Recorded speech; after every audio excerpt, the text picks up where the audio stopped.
കടത്തിപ്പൊരിച്ചാൽ അൽഫാം, നിർത്തിപ്പൊരിച്ചാൽ ഷവർമ, ചുരുട്ടിപ്പൊരിച്ചാൽ 65. സാധനം എന്താ? അത് ചിക്കനാണ്. കാലത്തിനനുസരിച്ച് കോലം മാറിയതാണ്. ഇതേപോലെ നമ്മളിൽ ചില ആളുകളുടെ സാഹചര്യങ്ങൾ വെച്ച് കോലം മാറുന്നുണ്ടോ എന്ന് നാം മനസ്സിലാക്കേണ്ടിയിരിക്കുന്നു. ഇസ്ലാം ഒരിക്കലും സൗഹൃദത്തിനെതിരല്ല. മാലിക സൗഹൃദത്തിന് ഇസ്ലാം വിലകൽപ്പിച്ചതുപോലെ ഒരു മതവും വിലകൽപ്പിച്ചിട്ടില്ല. അക്കരും ചാറക്ക വലൂക്കാന കാഫിറ, നിന്റെ അയൽവാസി അവിശ്വാസിയാണെങ്കിലും ആദരിക്കണേ, ബഹുമാനിക്കണേ എന്ന് പഠിപ്പിച്ച മതമാണ് ഇസ്ലാം. മാത്രമല്ല ഇയാക്കും അത് ആവത്തൽ മധുരിക്കാന കാഫിറ, ആക്രമിക്കപ്പെട്ടവന്റെ പ്രാർത്ഥന നീ കരുതിയിരുന്നോ, അതിന് വലിയ എഫക്റ്റീവ് ഉണ്ടാവുമെന്ന് പഠിപ്പിച്ച, അത് അവിശ്വാസിയാണെങ്കിലും എന്ന് പ്രത്യേക മൂലി പറഞ്ഞ മതമാണ് ഇസ്ലാം. പക്ഷെ ആ മാനുഷിക സൗഹൃദം അതിരുവിട്ട് ഒരു സർവ്വമത സത്യവാദം അല്ലെങ്കിൽ മതസൗഹാർദ്ദത്തിൻ്റെലേക്ക് എത്തിപ്പോകുന്നുണ്ടോ എന്ന് നാം മനസ്സിലാക്കേണ്ടിയിരിക്കുന്നു. നമ്മുടെ മനസ്സിലേക്ക് അള്ളാഹു തആല ഒരു ഈമാന്റെ പ്രകാശം ഇട്ട് തന്നിട്ടുണ്ട്. അത് സ്വർഗീയ തറവാടിലേക്ക് തിരിച്ചു പോകുമ്പോൾ അത് കൃത്യമായി റബ്ബിലേക്ക് സമർപ്പിച്ച് കാണിച്ചു കൊടുത്താൽ മാത്രമേ നമുക്ക് അഡ്മിഷൻ കിട്ടുകയുള്ളൂ. നാം മനസ്സിലാക്കേണ്ടത് വെക്കേഷൻ വരികയാണ്. എവിടേക്കാണ് നമ്മൾ പോവുക? നമ്മുടെ മക്കളെ ഫാമിലി ആയിട്ട്, പ്രത്യേകിച്ച് സംഘടനാ നേതൃത്വത്തിലും കമ്മിറ്റി ഭാരവാഹികളിലും സുന്നത്ത് ജമാഅത്തിന്റെ മഹല്ലിന്റെ നേതൃസ്ഥാനത്ത് ഇരിക്കുന്നവർ വരെ ഈ സമയത്തിൽ അതിര് വിട്ടുപോകുന്നു എന്നുള്ള ഒരു ഖേദകരമായി പറയേണ്ട വിഷയമാണ്.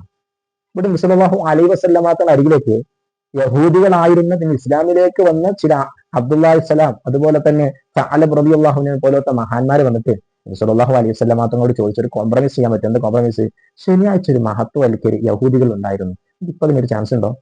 രാത്രിയെങ്കിലും ഒരു തൗറാത്ത് ഓതാൻ പറ്റിയ, നിസ്കാരത്തിൽ ഓതാൻ പറ്റിയ സാഹചര്യം ഉണ്ടാക്കി തരാൻ പറ്റുമെന്ന് റസൂലാണ് ചോദിച്ചപ്പോ മുത്തനബി നോനോ, കോംപ്രമൈസ് ഇല്ല. റസൂലുള്ളാഹി സ്വല്ലല്ലാഹു അലൈഹി വസല്ലം തങ്ങൾ പറഞ്ഞു, യാ അയ്യുഹല്ലദീന ആമനു, വിശ്വാസികളെ, ഉദ്ഖുലൂ ഫിസ്സിൽമി കാഫ, പൂർണ്ണമായിട്ട് ഇസ്ലാമിലേക്ക് വരണം, കോട്ടയില്ല. ഇസ്തത്അമ, ഭക്ഷണം ചോദിച്ചു, അഹ്ല, നാട്ടുകാരോട്. പക്ഷെ ഫഅബൗ അൻ യുളഇഫൂഹുമ, അവർ ഭക്ഷണം കൊടുത്തിട്ടില്ല.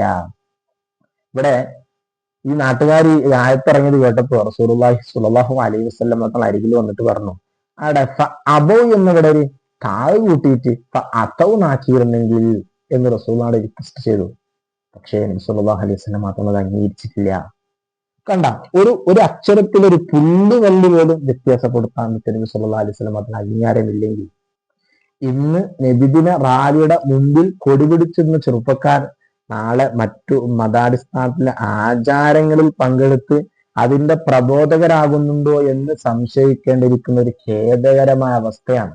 ആരും ഇതിനെതിരല്ല, സൗഹൃദത്തിനെതിരല്ല. പക്ഷേ മതങ്ങൾ തമ്മിൽ ഒരുമിച്ചുകൂടി ആചാരങ്ങൾ പങ്കിട്ടാലേ സൗഹൃദം ഉണ്ടാകും എന്നുള്ളത് അത് ബൗദ്ധ്യമാണ്. നാം മനസ്സിലാക്കണം, നമ്മുടെ ഈമാൻ കളങ്കപ്പെട്ടു പോകരുത്. സല്ലല്ലാഹു അലൈഹി വസല്ലം പറഞ്ഞൊരു ഹദീസ് ഇമാം മുസ്ലിം റഹിമഹുല്ലാഹ് റിപ്പോർട്ട് ചെയ്യുന്നുണ്ട്.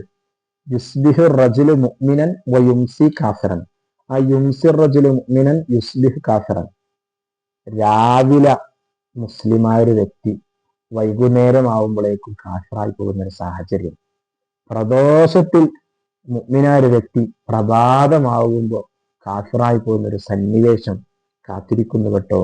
ആ കാലഘട്ടത്തിൽ വളരെ ചുരുങ്ങിയ തിരുമതി ഇമാം റിപ്പോർട്ടിന്റെ ഹദീസ് കാണാം, തീക്കനൽ കയ്യിൽ പിടിച്ച പോലെ ആയിരിക്കും ക്ഷമിച്ചു നിൽക്കുന്ന ആളുടെ അവസ്ഥ. അപ്പൊ നാം മനസ്സിലാക്കണം, നബി സല്ലല്ലാഹു അലൈഹി വസല്ലം ആളുകൾ ഇങ്ങനെയൊക്കെ ഉണ്ടാകുമെന്ന് പറഞ്ഞ് അതുകൊണ്ട് ഉണ്ടാവും എന്നല്ല, നാം അതിൽ പെടാൻ പാടില്ല. വീട്ടില് കല്യാണത്തിന് ആര് വന്നാലും സന്തോഷമാണ്. അതിന് അയൽവക്കത്തെ ചന്ദ്രൻ ഉണ്ടായാലും സീത ഉണ്ടായാലും രാമൻ ഉണ്ടായാലും വളരെ റാഹത്താണ്. നമ്മളെ കൂടെ കടയിൽ ചാവടിക്കുന്ന കൂടെ ജോസഫ് ആണെങ്കിലും തോമസ് ആണെങ്കിലും അവർക്ക് നമുക്കുള്ള റാഹത്താണ്. പക്ഷെ നമ്മുടെ പള്ളിയിൽ ഒരു അവിശ്വാസി വന്നിട്ട് കൂടെ നിസ്കരിക്കുമ്പോഴോ നമ്മുടെ മനസ്സിലൊരു വൈഷമ്യം. ഇതുപോലെ തന്നെ മറ്റു മതസ്ഥർക്കും അവരുടേതായ താല്പര്യങ്ങളുണ്ട്. അവരുടെ ആചാരങ്ങൾ നമ്മൾ ഇടവഴുകുമ്പോൾ ചിലപ്പോൾ ഒരു ചിരിക്കുന്നെങ്കിലും ഒരു മനസ്സിന് വിഷമം ഉണ്ടാവും, ഇത് വേണ്ടിയില്ലായിരുന്നു. കാരണം അവർക്ക് അവരുടേതായ ചില നിയമങ്ങളും ചട്ടക്കൂടുകളും ശുദ്ധികളും അശുദ്ധികളൊക്കെ ഉണ്ട്. നമ്മൾ അറിയാതെ, അത് പഠിക്കാതെ, മനസ്സിലാക്കാതെ അവരുടെ ചേക്കേറുമ്പോൾ അവർക്കൊരു വൈമനസ്സം ഉണ്ടാകുമെന്ന് ഞാൻ മനസ്സിലാക്കണം. നബി സല്ലല്ലാഹു അലൈഹി വസല്ലം മാത്രം അരികിലേക്ക് ചില ശത്രുപക്ഷത്തുള്ള ചില കാഫിര്യങ്ങൾ വന്നുകൊണ്ട് റസൂലുള്ളാഹി പറഞ്ഞു, നബിയെ, ചെറിയ നിലക്കൊരു അഗ്രിമെന്റ് എന്താ? തഅബുദു ഇലാഹന ആലിഹത തഅബുദു ഇലാഹന സന വനഅബുദു ഇലാഹക സന, ഒരു വർഷം നമുക്ക് എല്ലാവർക്കും കൂടി നമ്മുടെ വിഗ്രഹങ്ങളെ, നമ്മുടെ ആരാധ്യങ്ങളെ ആരാധിക്കാം. അടുത്ത വർഷങ്ങൾ എല്ലാവരും കൂടിയിട്ട് നിന്റെ ആരാധ്യം, നിന്റെ അള്ളാഹുവിനെ ആരാധിക്കാന്ന് പറഞ്ഞു. അപ്പൊ നബി സല്ലല്ലാഹു അലൈഹി വസല്ലം തങ്ങൾ പറഞ്ഞു, ഖുൽ യാ അയ്യുഹൽ കാഫിറൂൻ ലാ അഅബുദു മാ തഅബുദൂൻ,